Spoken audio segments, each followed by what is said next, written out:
If you think $1.50 option literally costs $1.50, pause, because that one mistake alone can make Robinhood options way more expensive than they seem. But don't panic. I'm gonna show you the basics, what those numbers mean and what to check before you actually click to place that trade. But keep in mind, this is not financial advice. I'm not telling you what to trade. I'm showing you how the app works so you understand what you're actually tapping on. Let's dive in. Before you can trade options on Robinhood, your account has to be approved for options trading. To find that in the app, click on the little person icon at the bottom. Now go over to investing. Then scroll down until you see option settings or options trading or something like that. And if you're eligible to apply, Robinhood will ask you questions about your investor profile, trading experience, financial situation, and risk tolerance. After that, Robinhood will decide whether you're approved and what option level your account actually qualifies for. In this video, we're going to keep it pretty simple. We're only looking at buying calls and buying puts. No spreads, no covered calls, no selling options, none of those advanced strategies. We'll save all that for later. Once your account has options enabled, you're ready to get started trading options. Now tap the search magnifying glass at the bottom of the screen. And then we're going to search for the ticker for the company that you want to look up or trade options for. That might be something like if the company is NVIDIA, it's NVDA, or I think Tesla is TSLA.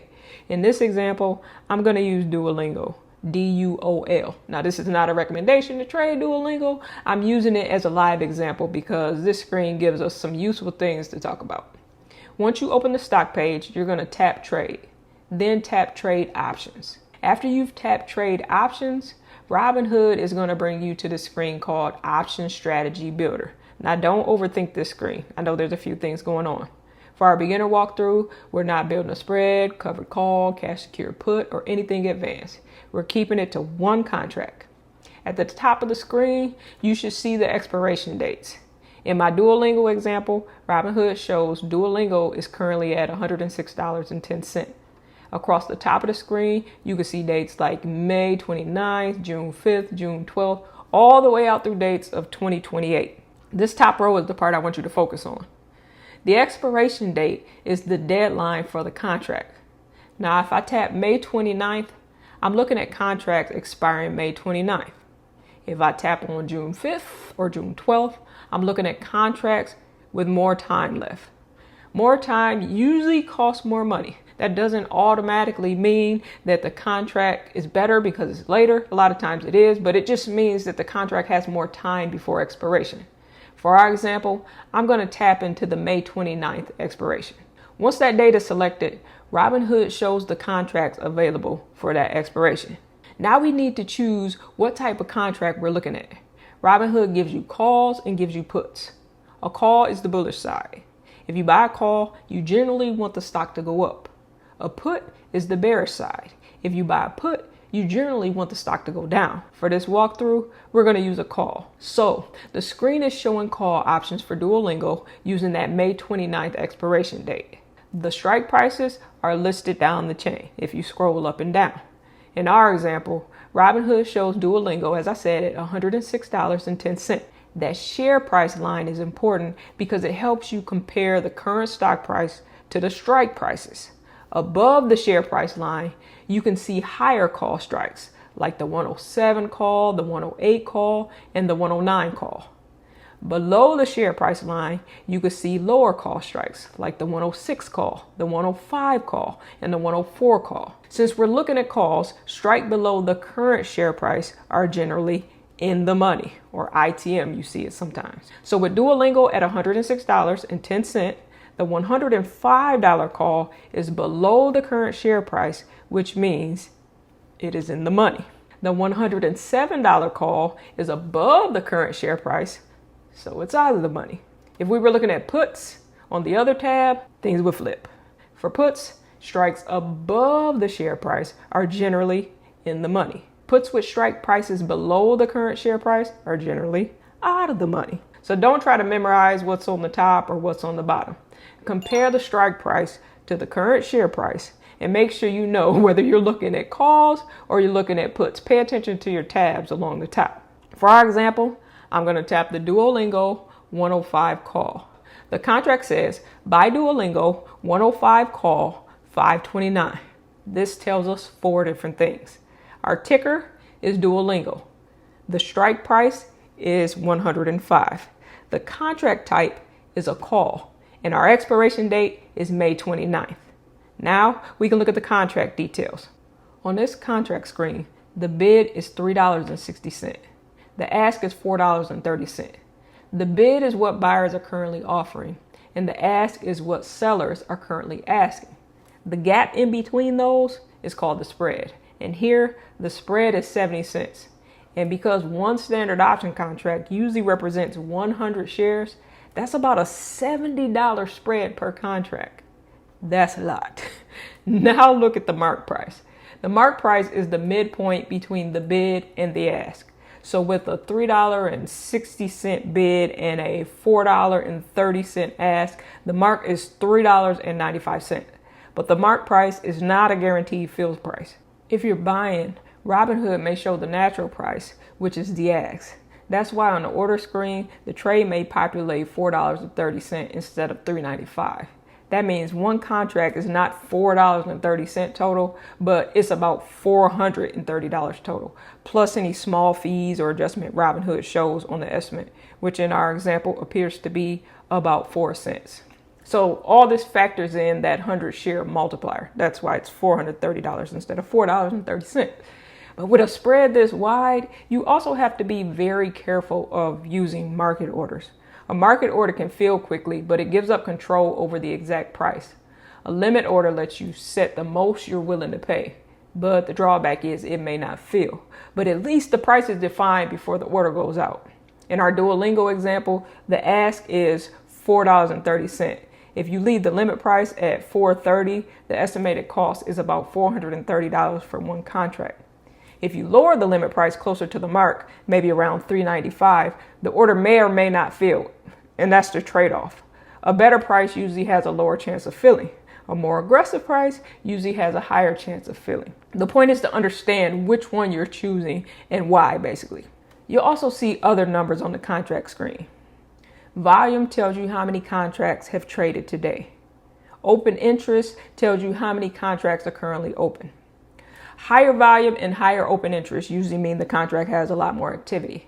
That can make it easier to enter and exit the trades, but it doesn't make the trade good automatically. A bad trade can still be liquid. You may also see different things like implied volatility, chance of profit, and all the different Greeks. So the beginner version is this. Delta helps show how sensitive the option is to the stock price. Theta shows how much value the option may lose from time passing by. Implied volatility affects how expensive the contract is. The chance of profit is an estimate. It's definitely not a guarantee. Those are important, but they deserve their own video. So let me know if you want me to do that later. Right now, the main thing is to understand that expiration date, strike price, bid, ask, spread, premium, and order type, all those factor in very importantly into options trade. Once you tap buy, Robinhood takes you to the order screen. This is where the trade actually gets built. At the top, check the contract. In this example, it says buy Duolingo 105, call 529. That tells you the ticker, the strike price, the contract type, and the expiration date. Below that, Robinhood shows the stock price and how much buying power is available. Then check the order type in the top right corner. In this example, it says limit order. That drop down is where you can change the order type. If you tap it, Robinhood may show different choices, including limit order and market order. The bid is $3.60 and the ask is $4.30. The mark is $3.95, so I could try setting the limit price closer to $3.95. That doesn't mean the order will fill. It means I'm telling the market this is the most I'm willing to pay. And if the order doesn't fill, I can just leave it open, adjust the price, or cancel it altogether. So again, that's the trade-off. So next we want to check the quantity. In this example, the quantity is 1. That means one option contract. One standard option contract usually represents 100 shares. So quantity 1 does not mean the same as 1 share. If I change the quantity to 2, the estimated cost would roughly double. If one contract cost around $430, 2 contracts, as you guessed it, would be around $860. That is why quantity matters. Before hitting review, make sure the quantity matches the amount of risk you actually mean to take. Now, let's look at the estimated cost. In this example, the estimated cost is about $430.04. That's the approximate amount needed to buy one contract at the limit price shown. Then look at the lower part of the screen. Robinhood shows max profit, break even, and max loss. For this long call, max profit says unlimited. That doesn't mean this trade is likely to make unlimited money. It just means that in theory, a stock can keep rising and rising and rising. Then the break-even price is $109.30. That means if we held this contract all the way through expiration, Duolingo would need to get above $109.30 for the trade to break even. And then finally, the max loss is about $430. That's the premium we pay for the contract, or would pay for the contract. Before you hit review, make sure you understand the actual dollar cost, your break even, and your possible maximum loss. After the order type, limit price, and quantity are set, you can tap review. Review is not the same as placing the trade. It gives you one more confirmation screen. Use that screen to check everything one last time. Check the ticker, check the expiration date, check the strike price, check call or put, quantity, order type, check limit price, check estimated cost, the max loss, and if anything looks wrong, back on out, edit it, and fix it. Don't submit the order just because you made it to the review screen.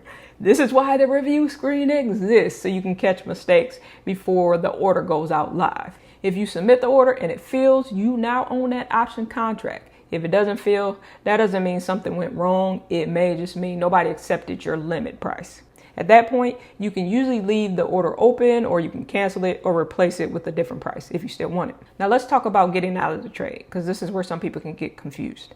If you buy a call, you're not automatically forced to buy 100 shares. Or if you buy a put, you're not automatically forced to sell 100 shares. But most beginners who buy options are not trying to even exercise the contract. They're trying to sell the option contract later to someone else. That exit is called selling the close. To do that in Robinhood, go to your option position. Tap the contract you own, and then you're going to choose sell. Make sure you're selling the contract you already own and not opening a new option selling strategy. Then you're going to choose the quantity. If you own one contract and want to exit the whole position, the quantity should be 1. Then you're going to choose your order type. You can use a limit order when you want to control the minimum price you're willing to accept. For example, if the option is trading around $450, you might set a limit price near $450. If it fills, you're out. If it doesn't fill, you may need to adjust or cancel the order. Before submitting a sale order, review the estimated credit. That's the amount you may receive for selling the contract. Then review and submit. So that's the basic Robinhood options workflow. Thanks for watching.